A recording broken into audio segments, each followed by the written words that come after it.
கர்த்தருடைய பிரசன்னத்துக்காக சேர்க்கிறோம். பாடியது போல கோடி கோடி கோடி நன்றி நம்ம சொல்ல முடியாது. எத்தனை நன்றி சொன்னாலும் ஆண்டவர் கீழே. இன்றைக்கு நான் எடுத்த செய்தியினுடைய தலைப்பு வறட்சியிலும் செழிப்பு. வறட்சியிலும் செழிப்பு என்ற தலைப்பில் சகோதரி வாசிப்பாங்க வசனங்களை. இங்கேயும்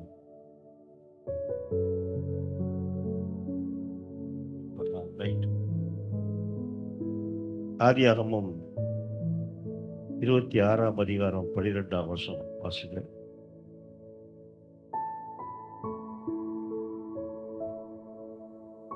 ஈசாக்கு அந்த தேசத்தில் விதை விதைத்தான்.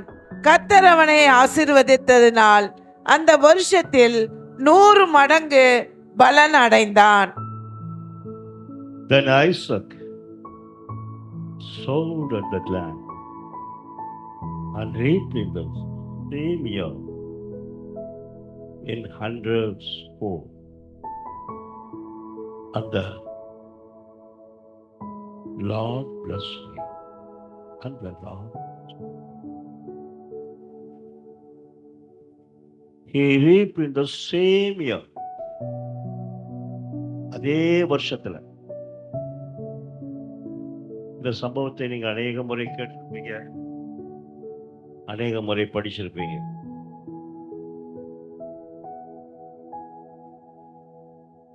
வெளிப்படையான வாழ்வில் நெருக்கங்கள் அதிகம்.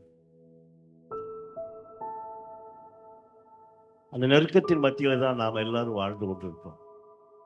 எனக்கு நெருக்கமே இல்லையா, சந்தோஷமா விசாலமா இருக்கிறையான்னு சொல்றவங்க மட்டும் கரங்களை வைத்து இல்லையா சொல்லுங்க. இல்லை, ஏதாவது ஒரு நெருக்கம் நம்மை ஆட்டிக்கொண்டுதான் இருக்கிறது. ஒன்று குடும்ப பிரச்சனை, 2 வேலையில பிரச்சனை, 3 தொழில பிரச்சனை. இப்படி பல பிரச்சனைகளினாலே தான் வாழ்ந்து கொண்டு இருக்கிறோம். ஆகவே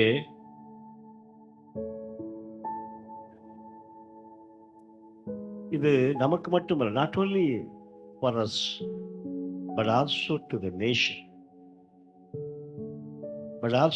நேஷன். ராஜ்யத்துக்கும் பயங்கர கஷ்டம், ஏராளமான கஷ்டம். இந்தியா நாட்டில் எடுத்துக்கிட்டாலும் சரி, உலகத்தில் உள்ள எல்லா நாட்டுகளும் எடுத்துக்கிட்டாலும் சரி, போராட்டங்களின் மத்தியிலே தான் நாடுகள் கடந்து கொண்டு போய் கொண்டிருக்கிறது.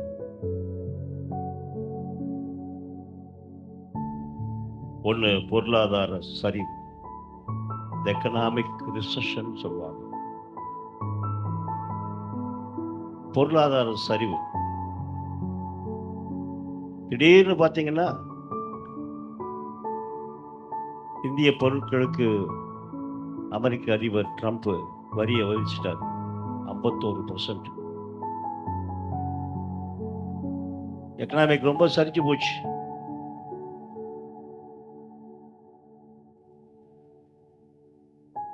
இஸ்ரேல் பலஸ்தீன் போர்ல மற்ற நாடுகள் எல்லாம் ஆயில ரொம்ப ஸ்ட்ரிக் பண்ணிட்டதுனால அந்த பொருளாதாரமும் குறைஞ்சு போச்சு. ஒன்று பொருளாதார சரிவு, 2வது அத்தியாவசிய பொருளின் விலையேற்றம். The price like essential commodities. அத்தியாவசிய பொருள் பாருங்க, இன்னைக்கு அரிசி 55 ரூபாய்க்கு குறைச்சி எந்த அரிசியும் இல்லை. 1 கிலோ 55 ரூபாய்க்கு குறைஞ்சி ஏதாவது அரிசி வைக்காமா? இல்லை. ரேஷன்ல போடுற அரிசியை வாங்கி சாப்பிடவே முடியல. ஆக அத்தியாவசிய பொருட்களில் விலைவாசியம் அதிகமாகிக் கொண்டே இருக்கிறது. அதுக்கப்புறம் மின்சார கட்டுப்பாடு. Not only for us but the nation.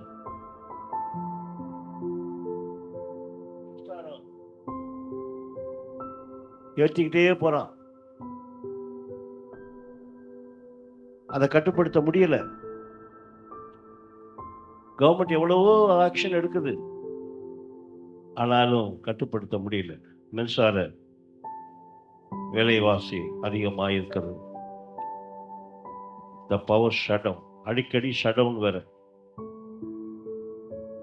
Power shut down.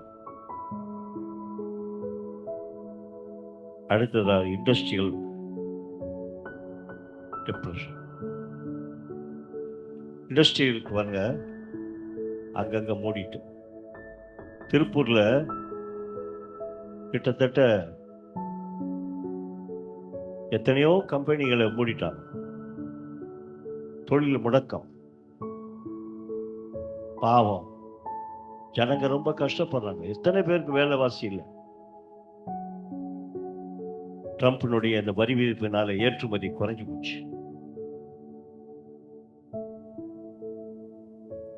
திடீர்னு பாருங்க 51%னா 15% இருந்த வரி 51% ஏறுனா எப்படி இருக்கும் பாருங்க. ஆக தொழில முடக்கம் ஏற்பட்டிருக்கிறது.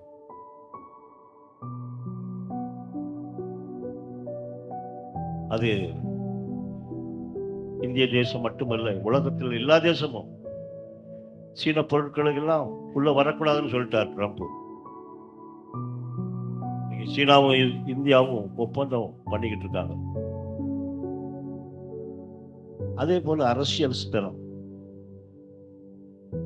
இந்தியா முழுவதுக்கும் அரசியல் ஸ்திரம் இல்லை. எப்படா மோடி போவாருன்றாங்க, ராகுல் வருவாருன்றாங்க. இப்படியெல்லாம் கதையை பேசிட்டு இருக்காங்க. தமிழ்நாட்டை எடுத்துக்க, 3 பேரு, அண்ணன் எடப்பாடி, இந்த பக்கம் ஸ்டாலின், அந்த பக்கம் புதுசா ஒரு ஆள் வந்திருக்காரு, டிவிகே விஜய். அரசியல்ல ஸ்திரம் இல்லை. அவங்களாவது ஒருத்தருக்கு ஒருத்தர் இணைஞ்சு போறாங்களா? இல்ல. பாலிடிக்ஸ்லாம் பயங்கரமா. எந்த கட்சி ஆட்சிக்கு வரும்னு கணிப்பு இல்லை. அதை யாரோ கணிப்பு கொடுக்குறாங்க. அந்த கணிப்பெல்லாம் எலெக்ஷன் வந்தோடனே ஓடிடும். கூட்டத்தை சேர்க்கிறாங்க. கூட்டங்கள்லாம் எப்படி நிலைச்சிருக்கும்னு யாருக்கும் தெரியாது. அது தேர்தல் வந்தாதான் தெரியும். ஸோ எத்தனையோ பிரச்சனை, அரசியல் ஸ்திரம் இல்லாத இன்ஸ்டாபிலிட்டி ஆஃப் த நேஷன். ஆகவே இது போன்ற எத்தனையோ பிரச்சனைகளை நம்ம பட்டியல் போட்டு சொல்லிட்டே இருக்கலாம். இதே மாதிரிதான் முற்பிதாவாகிய ஈசாக்கினுடைய காலத்திலேயும் ஏராளமான போராட்டம். அங்கே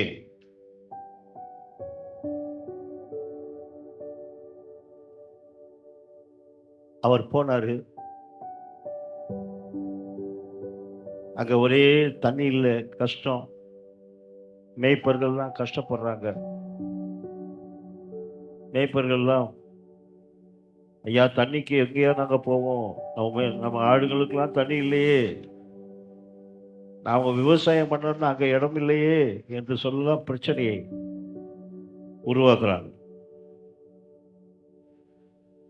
ஏராளமான பிரச்சனை. ஆனா இந்த பிரச்சனைகளை மேற்கொள்வது என்பது ஈசாக்குக்கு வித்தியாசமான முறையில் உண்டு. இன்றைக்கு நம்ம நாட்டினுடைய பிரச்சனைகளை பிரதமர் மோடின்னு நினைக்கிறோம். யாராலே முடியாது. ஆனா ஈசாக்கு பிரச்சனையை எப்படி எடுக்கிறது என்பதை அறிந்து கொண்டிருந்தான். அல்லேலூயா, அல்லேலூயா. ஆகவே ஈசாக்கு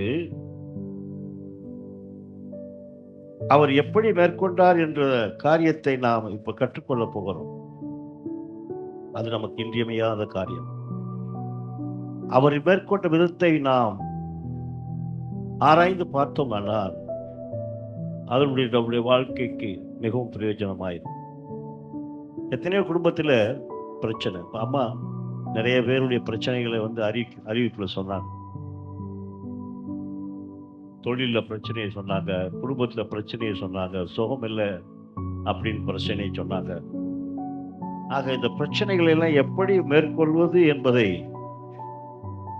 ஈசாக்கினுடைய காரியத்திலிருந்து அந்த அனுபவங்களை நாம் பார்த்தோம் என்றால் அது மிகவும் நமக்கு பிரயோஜனமா இருக்கும்.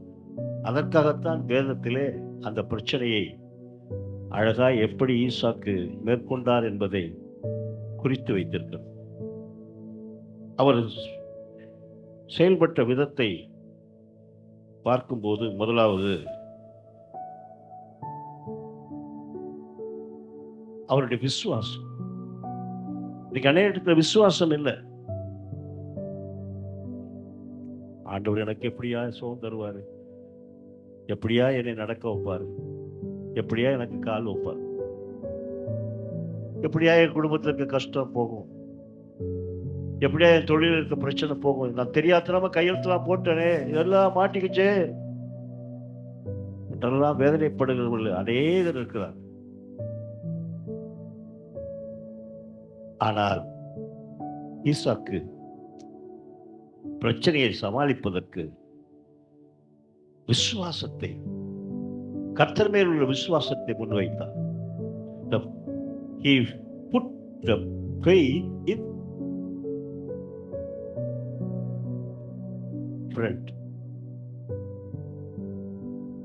ஆண்டவர் ஈசாக்கு அந்த ஒரு பெரிய கிருபையை கொடுத்தார். The faith put into action. The men of action is the satisfaction. Faith put into action. விசுவாசத்தை நாம் செயல்படுத்த வேண்டும். யாரும் இப்ப செயல்படுத்துறது இல்லை விசுவாசத்தை. அது ரைட்டு தான், ஆண்டவர் சொல்லியிருப்பார், ரைட்டு தான். ஆனா என்ன நடக்கலையே?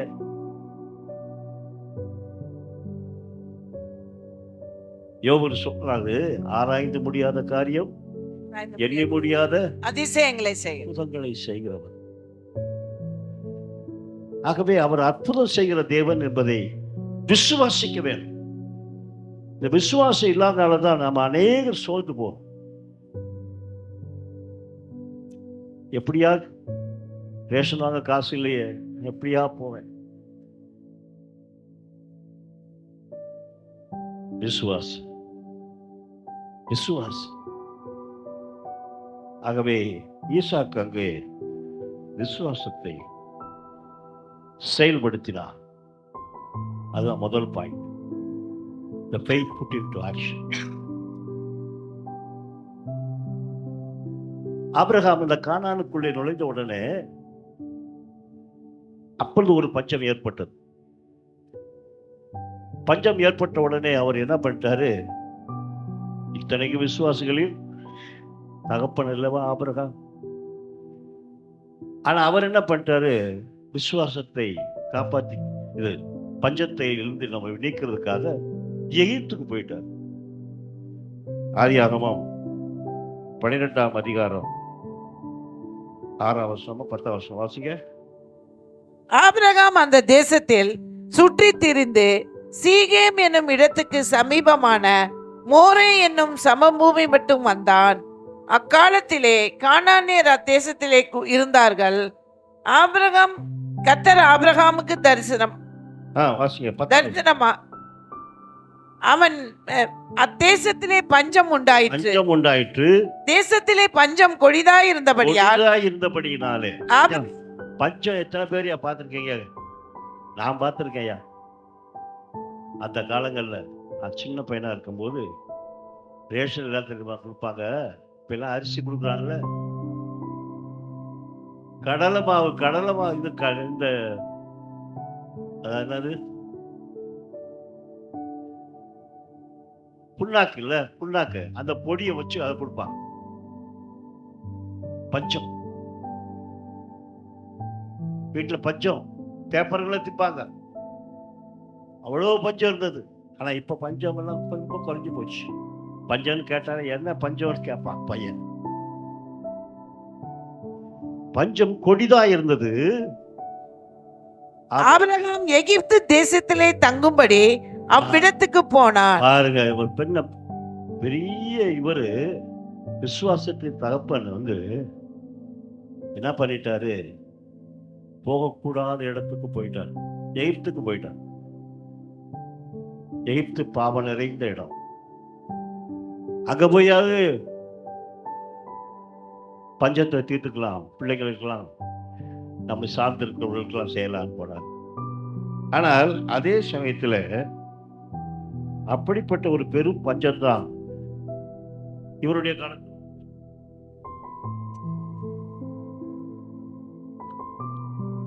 யாருடைய காலத்துல? ஈசாக் காலத்துல வந்துருச்சு. அதை சமாளிக்க முடியல.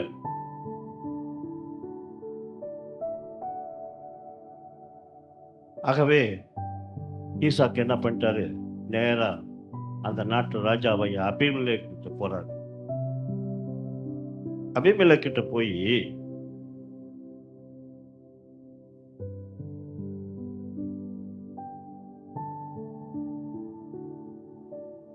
அபிமெலேக்கு ராஜா எங்க குடியிருக்காருன்னா போராறுல குடியிருக்காரு. வாசிங்க ஆதியாகமம் 26:3 வாசிங்க. இத்தேசத்திலே வாசம் பண்ணும் நான் உன்னோடே இருந்து உன்னை ஆசீர்வதிப்பேன். நான் உனக்கு உன் சந்ததிக்கும் இந்த தேசங்கள் யாவையும் தந்து உன் தகப்பனாகிய ஆபிரகாமுக்கு நான் இட்ட ஆணையை நிறைவேற்றுவேன். உடனே ஈசாக்கு முழங்கால் படியிட்டு ஜபிக்கிறார். ஐயா, இந்த ராஜா கிட்ட நான் போறேன், இந்த தேசத்துல எனக்கு ஒரு கிருபை கிடைக்குமாயா என்று கேட்டபோது, இந்த தேசத்திலே நான் வாசம் பண்ணும்போது நீர் என்னோடு இருப்பீராயா என்று கேட்டார். அப்ப அவர் சொன்னார், ஆண்டவர் அவருக்கு தரிசனமாய் ஒரு வார்த்தையை சொல்றாரு. அந்த வசனம் தான் இந்த வசனம். திரும்ப வாசிங்கம்மா. இந்த தேசத்திலே வாசம் பண்ணும். பாருங்க, இதான் நாம செய்யற காரியம் தான். பிரச்சனைகள் வரும்போது, ஆண்டவர் சமூகத்திலே போகும்போது, ஆண்டவர் வெளிப்படையாய் நம்மளோடு பேசுவார். சில சமயம் வசனங்கள் மூலமாக பேசுவார், சில சமயம் போதகர் மூலமாக பேசுவார், சில சமயம் செய்திகள் மூலமாக பேசுவார். அந்த பேசுகிற வசனத்தை அப்படியே ஏற்றுக்கொண்டு அதை நடப்பிக்க வேணும். அது நம்ம செய்யறது. அதனாலதான் பிரச்சனை. ஆண்டவருடைய வாக்குத்தத்தத்தை விட்டுட்டு இவங்க தன்னுடைய சுய நினைவிலே எதையெல்லாம் செய்யணுமோ அதெல்லாம் செய்வாங்க. நம்ம அப்படி பண்ணிடலாம், இப்படி பண்ணிடலாம், இந்த ஆளை பார்த்துடலாம், அந்த ஆளை பார்த்துடலாம், அந்த மினிஸ்டரை பார்க்கலாம், இந்த எம்எல்ஏவை பார்க்கலாம். அருமையான தேவனுடைய பிள்ளைகளே, கர்த்தர் இப்பொழுது ஈசாக்குக்கு ஒரு பெரிய வாக்குத்தத்தத்தை கொடுக்கிறார். என்ன கொடுக்கிறாரு? இந்த தேசத்திலே வாசம் பண்ணு, வாசம் பண்ண இருக்கு. பரவாயில்ல, உங்க அப்பா இந்த இடத்துல தான் கூட்டிட்டு வந்தாரு, ஆனா இங்கேயே இரு நீ. அப்போ இங்க இருக்க நான் உன்னோட இருந்து உன்னை ஆசீர்வதிப்பேன். கரங்களை தட்டி கர்த்தரை ஸ்தோத்திரம். சில வேளைகளிலே இருக்கிற இடத்துக்கே பிரச்சனை வந்துடும். வீடு அடிப்பான், அது செய்வான், இது செய்வான், ஏதோ காரியங்கள். ஆனா ஆண்டவர் சொல்றாரு, நீ பயப்படாதப்பா, நீ இங்க இருந்தா உன்னை ஆசீர்வதிப்பேன். அப்புறம் என்ன சொல்றாரு? நான் உனக்கும் உன் சந்ததிக்கும் இந்த தேசங்கள் யாவையும் தந்து உன் தகப்பனாகிய ஆபிரகாமுக்கு நான் இட்ட ஆணையை நிறைவேற்றுவேன். பஞ்சம் உண்டாயிற்று, தேசத்திலே பஞ்சம் கொடிதாய் இருந்தபடியால் ஆபிரகாம் எகிப்து தேசத்திலே தங்கும்படி அவ்விடத்துக்கு போனான். அவரிடத்துக்கு போயிட்டாரு. அவரோட நான் கூட இருந்தேன். அதே போல அதை சமாளிக்கிறதுக்கு உனக்கு நான் இங்க தரப்போறேன் என்று சொல்கிறான். அந்த வறட்சியான பஞ்ச காலத்துல ஒருவரும் விதைக்கக்கூடாத இடத்துல தேவன் தரிசனமாகிறான். ஈசாக்குக்கு தரிசனமாகி 26 ஆதியாகமம் 26:3 சொன்னது போல அங்கே தேவன் அவருக்கு கிருபையை கொடுக்கிறார். யாருமே விதைக்கவே முடியாதுங்க. பாருங்க, மழை இல்லை, தண்ணி இல்லை, எங்க தண்ணி தோண்டினாலும் தண்ணியே வரமாட்டேங்குது. அப்படிப்பட்ட இடத்துல ஆபிரகாமுக்கு சொல்றாரு, நீ இந்த தேசத்துல விட்டு போயிடாத, உங்க அப்பா போன மாதிரி இந்த தேசத்திலே தங்கிடு, உனக்கு நான் ஆசீர்வதிப்பேன். சொன்னவர் யாரு? கர்த்தராகிய தேவன். அவர் சொல்ல ஆகும், கட்டளையிட நிற்கும். இந்த விசுவாசம் இருக்குதே, அதை குறித்து மார்ட்டின் லூத்தர் அவரை பிடிச்சு தள்ளிட்டாங்க. நீ இங்கே போதகனா இருக்க வேண்டிய அவசியம் இல்லை, வெளியே போனார். அப்பதான் அவர் வெளியே முழங்கால் போட்டு, அவருக்கு தண்டனை என்ன தெரியுமா? அந்த தேவாலயத்தின் படிகளுக்குள்ளெல்லாம் முழங்கால் போட்டு மேலே போய் ஜெபம் பண்ண போ. அவர் முழங்கால் படியிட்டு அழுது கொண்டே கைகளை வச்சார், கால்களை வச்சார். 1 படி 2 படி 3 படி 4 படின்னு போயிட்டே இருக்கார் முழங்கால்ல.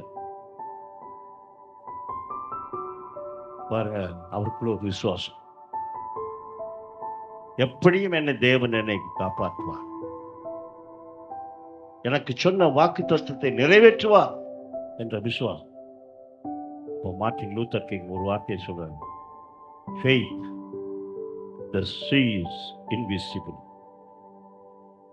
the faith believeth the incredible, they receives impossible to action. அதாவது அதர்சனமானது காண்கிறது தான் விசுவாசம். விசுவாசம் என்பது பார்க்கறது இல்லை, அதர்சனமானது. ஒரு முறை நான் அவங்க வீட்டில் இருக்கும்போது லாங் ஸ்ட்ரீட்ல ஒரு வாழை மரம் இருந்தது. வாழை மரத்துல அது வளர்ந்து பெருசாகிட்டே போகுது, நீளமா 7 அடி உயரத்துக்கு போயிடுச்சு. 4 ஆகி போச்சு. என்னடா இந்த மரம் இப்படி இருக்கு, மரத்தை வெட்டிடலாம்டா. அப்ப பசங்க, நான் ஹாஸ்டல் வச்சிருந்தேன், பசங்களை சொன்னேன் மரத்தை வெட்டிடலாம். அப்ப பசங்க, எனக்கு இருக்க விசுவாசம் பாருங்க, பையங்களுக்குள்ள விசுவாசம் பாருங்க. பையங்களை சொன்ன, ஐயா வேணாயா, கொஞ்ச நாள் இருக்கட்டையா, கொஞ்ச நாள் இருக்கட்டையா. அதே மாதிரி அந்த பையங்க என்ன பண்ணான்னு சொன்னதுக்காக விட்டுட்டேன். ஒரு நாள் காலையில் எழுந்திருச்சேன், எழுந்து ஜெபம் பண்ணிட்டு இருக்கேன். ஒருத்தன் ஓடி வந்தான், ஐயா ஐயா, என்னடா குருத்தோலை வந்துருச்சா? என்னடா குருத்தோலை? இன்னொன்னு இருக்கடா, ஈஸ்டருக்கு பேக்கடா குருத்தோலை, மரத்துல குருத்தோலை வந்துருச்சாண்ணா. அப்படின்னா என்னடான்னு திருப்பி வந்து பார்த்தேன். ஐயா, இந்த குருத்தோலை வந்துருச்சுன்னா கொலை தள்ள போகுதுன்னு அர்த்தம் ஐயா. அல்லேலூயா. அதான் அதர்சம். அதை காட்டினார்னா ஆண்டவருக்கு உங்க வீட்டுல கொலை தள்ள போகுது. அல்லேலூயா. இந்த வருஷத்துல ஒரு செலிப்ரேஷன் வரப்போகுது. அல்லேலூயா. அதே மாதிரி கொலை தள்ளிச்சு, ஏகப்பட்ட காய்கள் பழங்கள், அது ரஸ்தாலி எல்லாருக்கும் கொடுத்தோம். ஆகவே அருமையான தேவனுடைய பிள்ளைகளே, the faith sees invisible, அதர்சனமானதை காண்கிறது தான் விசுவாசம். நம்ப முடியாதை நடப்பிக்கிறது தான் விசுவாசம். 2வது. 3வது, சாத்தியமற்றதை பெற்றுக்கொள்ளுதல்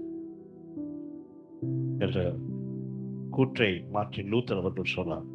அதே மாதிரிதான் அவர் நம்ப முடியாததை வென்று ஒரு இயக்கத்தை ஆரம்பித்தார்.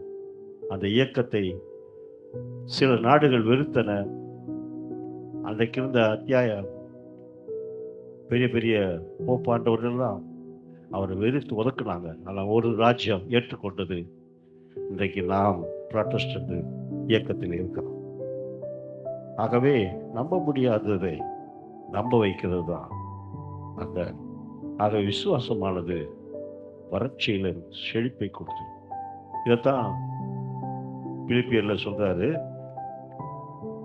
My God shall supply.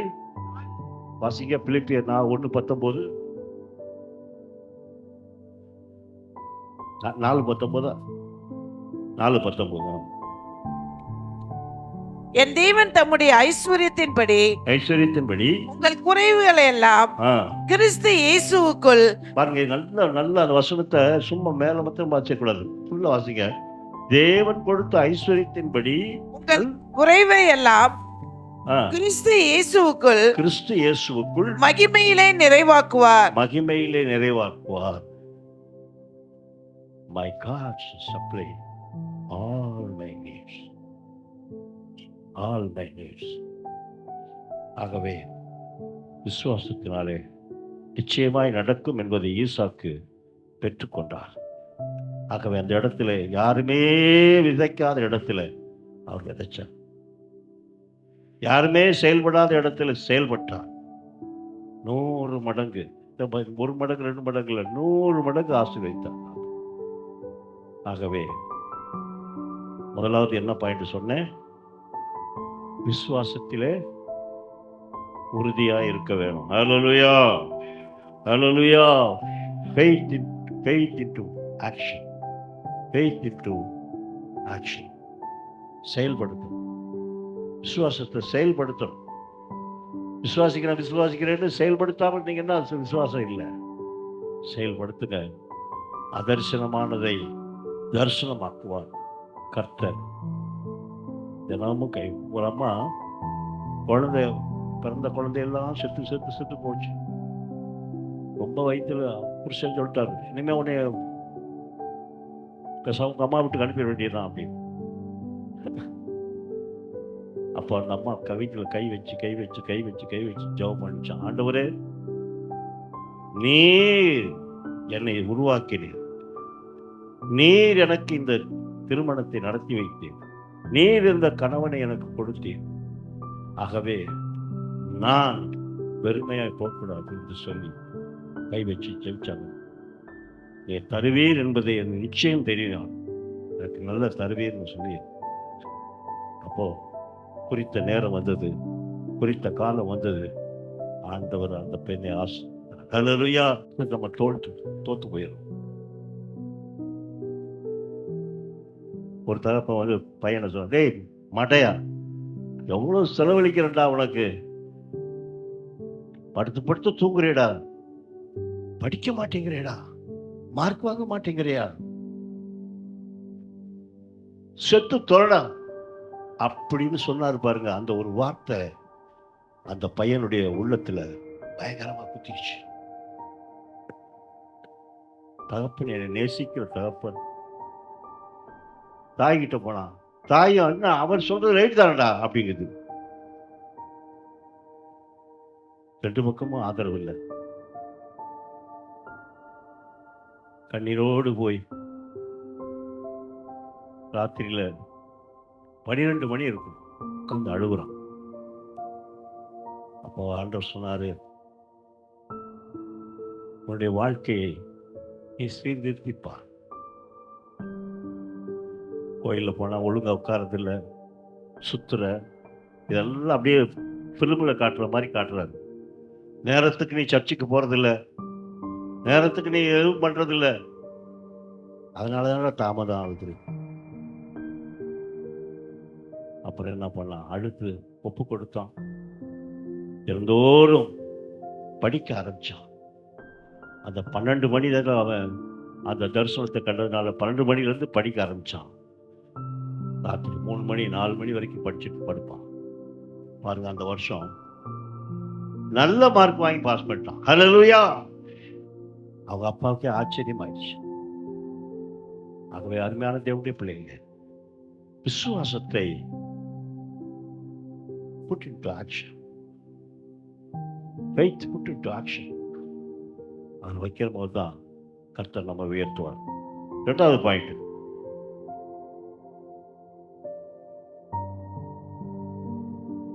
the way of tolerance of enmity. The way of tolerance of the enmity. பகைமையை சகித்த வழி, ஈசாக்கினுடைய வழியில அவர் பகைமையெல்லாம் சகிக்கிறார். இன்னைக்கு நம்ம அநேகருடைய வாழ்க்கையிலே டாலரன்ஸ் கிடையாது. நிறைய பேருக்கு என்ன தெரியுமா, இவன் கால் உடைஞ்சாலும் பரவாயில்ல, அவனுக்கு 2 காலம் உடையணும். எப்பயுமே மறுத்தம் தான். அந்த எண்ணம் இருக்கக்கூடாது. மற்றவர்களை ஆசீர்வதிக்கிற எண்ணம் இருக்கும். ஈசாக்கு தன்னுடைய வாழ்க்கையிலே எத்தனையோ சோதனைகளை வென்றார். என்ன பாத்தீங்க,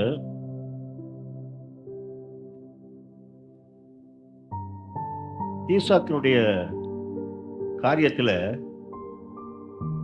அந்த வாசியமா 26:13 வாசிய. அவன் ஐஸ்வர்யவானாகி வர வர விருத்தி அடைந்து மகா பெரியவனானான். ஈசாக்கு ஐஸ்வர்யம் ஆயிட்டான். யாருனால ஐஸ்வர்யம் ஆனா? கர்த்தரால். 100 மடங்கு ஆசீர்வாதத்தில் கொடுத்தாரு ஆண்டவர். கர்த்தரால் ஆசீர்வாதம் பெற்றான். அதனாலதான் சாலமோன் ஞானி சொல்றாரு, நீதிமொழிகள் 10:22 வாசிங்க. நீதிமொழிகள் 10:22.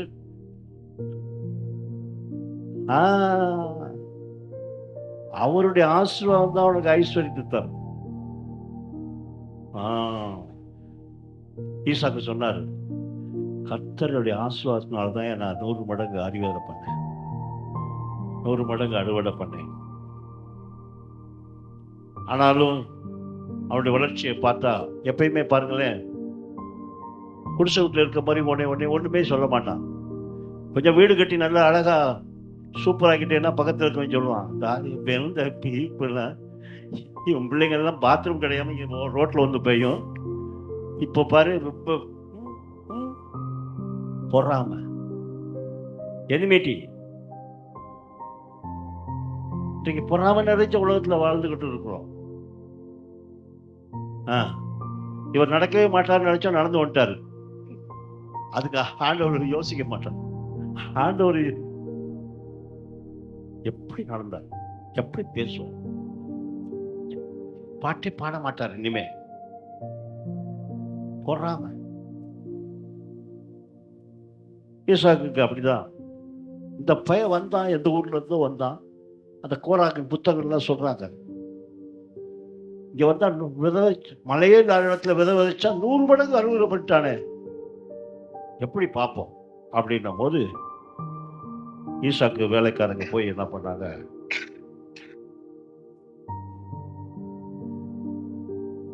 ஒரு இடத்துல குழி தோன்றாங்க.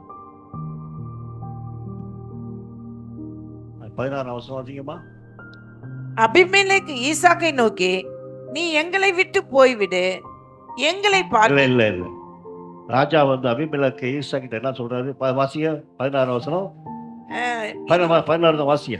அபிமெலேக்கு ஈசாக்கை நோக்கி, நீ எங்களை விட்டு போய்விடு, எங்களை விட்டு போயிடுப்பா, எங்களை பார்க்கிலும் மிகவும் பலத்தவனானாய் என்றார்.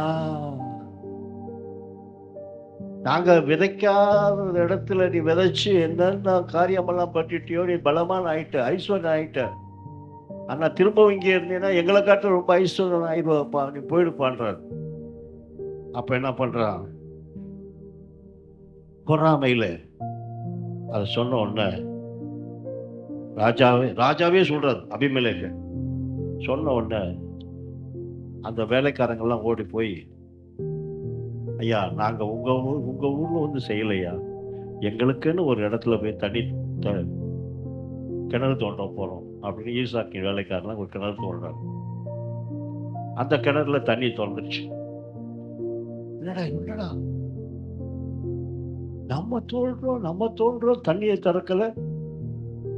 இந்த பசங்க போய் ஈசாக்கினுடைய பசங்க போய்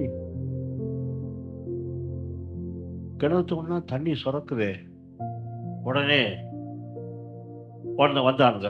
டேய், இந்த இடம் எங்க இடம், இங்க தண்ணி திறந்தாலும் கூட அது எங்க இடம் அப்படின்னு சொல்லி கோராரின் மேய்ப்பர்கள் சண்டை போடுறான். சண்டை போடும்போது நம்மளா இருந்தா என்ன பண்ணுவோம்? யோய், நாங்க தான்டா தோன்றோம், நாங்க எங்க ஆளுங்க தான் செய்யாதீங்க அப்படின்னு தான் பேசுவோம். ஈசாக்கு அதை செய்யல. ஈசாக்கு என்ன பண்ணார் தெரியுமா? அதை பார்த்தாரு. அவன் சண்டை போடுறத பார்த்தாரு. பார்த்துட்டு சொல்றாரு, சரியப்பா, இந்த இடத்த நீங்க எடுத்து, நாங்க இன்னொரு இடத்துல போய் தண்ணி தோட்டிக்கிறோம் அப்படின்னு சொல்லிட்டு உடனே நம்ம ஈசாக்கின் மேய்ப்பர்லாம் சத்தம் போடுறான். ஐயா, நம்ம கஷ்டப்பட்டோமையா, பரவாயில்ல விட்டுரு அப்படின்னு அந்த இடத்துக்கு ஒரு பேர் வைக்கிறார். அந்த இடத்துக்கு பேர் வந்து ஏசேக்குன்னு பேர் வைக்கிறார். அந்த கிணறுக்கு என்ன வைக்கிறாரு? ஏசேக்குன்னா தமிழ்ல இங்கிலீஷ்ல வந்து டிஸ்பியூட்டிங் பிளேஸ். அது ஏசேக்கு வச்சுறாரு. ஆமாயா, உங்களோட நாங்கள் வாக்குவாதம் பண்றது இல்லை, கிணத்தை நீங்க எடுத்துக்கிறத நாங்க போய்க்கிறோம் அப்படின்ட்டு அந்த ஆளுங்க என்ன பண்ணாங்க, அடுத்தபடி ஒரு கிணறு போய் தோன்றாங்க. அந்த கிணறு என்ன ஆச்சு தெரியுமா? அதுலேயும் தண்ணி சும்மா சுரக்குது. ஏன் அவங்க தோண்டி திறக்காமலே இவங்க தோண்ட சுரக்குது. எதுக்கு காரணம் என்ன சொல்லுங்க பார்ப்போம். கர்த்தர் ஈசாக்கோடு இருந்தார். உங்களோட ஈசாக்கு இருப்பான்னா உங்க தொழில்கள் நஷ்டம் வராது, குடும்பத்துல பிரச்சனை வராது. கர்த்தர் அவனோடு அந்த இடத்துல வந்து போராது புத்திரர்கள் வந்து கஷ்டப்படுறாங்க. இது எங்க இடம்டா. அப்ப என்ன சொல்லிட்டான் ஈசாக்கு? என்ன சொல்றாரு? சரிப்பா, நாங்க இன்னொரு இடத்துல போய் பள்ளத்தாக்குல போய் போட்டுக்கிறோம், நீ இங்கேயே மேட்லயே இருந்துங்க அப்படின்னு சொல்லிட்டு அந்த இடத்துக்கு பேரும் வைக்கிறார். இந்த பேர் என்ன? சித்ரா இல்ல, சித்னான்னு பேர் வைக்கிறார். சித்னானா என்ன அர்த்தம் தெரியுமா? காழ்ப்புணர்ச்சி. காழ்ப்புணர்ச்சியில பண்றாங்க. அதை பண்ணிட்டு அதை என்ன பண்ண, அப்புறம் தள்ளி போய் ஒரு பள்ளத்தாக்குல ஒரு தோணும் நீரை திறக்கிறாரு. அந்த கிணறு தோண்டும் போது அந்த கிணறுல வந்து தண்ணி பாஞ்சு கொட்டுது. ஹல்லேலூயா! அருமையான தேவனுடைய பிள்ளைகளே, அவர்கள் எத்தனை கிணறுகளை அபகரித்தாலும் இவர்கள் மத்தியிலே ஈசாக்கு ஆர்கியூமெண்ட் பண்ணலை. கொஞ்சம் விலகி போய் போதுமான நீர் கிடைக்கும் வரை கர்த்தர் சமூகத்திலே காத்திருந்தார். ஒரு நல்ல ஒரு கிணறை தாண்டவப்படுத்த அந்த கிணறுக்கு ஒரு பேர் வச்சாரு. என்ன பேர் தெரியுமா? ரெகோபோத், நீரூற்று என்ற பெயர் வச்சார். அந்த ரெகோபோத்துக்கு பேர் வந்து நீரூற்று மட்டுமில்ல, broad place and fruit place. அந்த ரெகோபோத்திலே அவர் வச்சார். 2 கிணறுகளையும் அபகரித்தாலும் எல்லா பிரயாசமும் வீணாய் போனாலும் அவைகளை சகித்தார். அதான் டாலரன்ஸ் ஆஃப் எனிமிட்டி. பொறாமைகளை சகிக்க வேண்டும். பக்கத்து வீட்டுக்காரன் அப்படி சொல்றான், இப்படி சொல்றான், சொல்லிட்டு போட்டோம், அவன் பாட்டு சொல்லட்டும். அதை எப்படி சொல்லுவான்?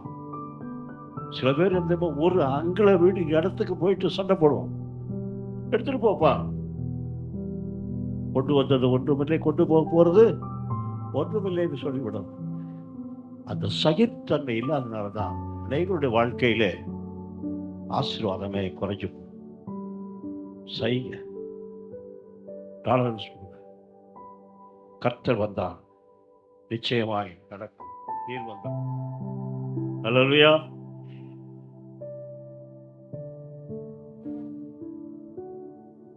ஆகவே பாருங்க, இதெல்லாம் பார்த்த பிற்பாடு ஈசாக்கினுடைய சகிப்புத்தன்மையும் பார்த்தாங்க. ராஜா கேள்விப்பட்டார். அபிமெலேக்கு பாருங்க, ராஜா ஓடி வர்றார். ஓடி வந்து 27ஆம் வசனம் வாசிங்க. அப்பொழுது ஈசாக்கு அவர்களை நோக்கி, ஏன் என்னிடத்தில் வந்தீர்கள்? ஆ, நீங்கள் என்னை பகைத்து என்னை உங்களிடத்தில் இராதபடிக்கு துரத்தி விட்டீர்களே என்றான். பார்த்தீங்களா, நீங்க என்னை வரட்டி விட்டீங்க, ஆனா நீங்க என்னை துரத்தி விட்டீங்களே அப்படின்னு சொல்லிட்டு 28ஆம் வசனம் வாசிங்க. அதற்கு அவர்கள், நிச்சயமாய் கர்த்தர் உம்மோடே கூட இருக்கிறார் என்றார். பாருங்க, அடுத்தவன் நம்மளை பார்த்து சொல்லணும், தம்பி கவலைப்படாத, ஆண்டவர் உன்னோடு இருக்காருப்பா, ஆண்டவர் உன்னோடு இருக்கார், அதனாலதான் உனக்கு இந்த ஆசீர்வாதம் அப்படின்னு நினைக்கும்.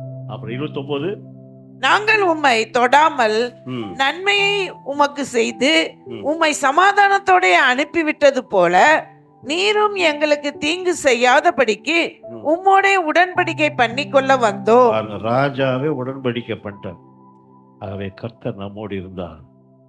நாம ஒரு எக்ஸ்ட்ராடினரி பர்சன்.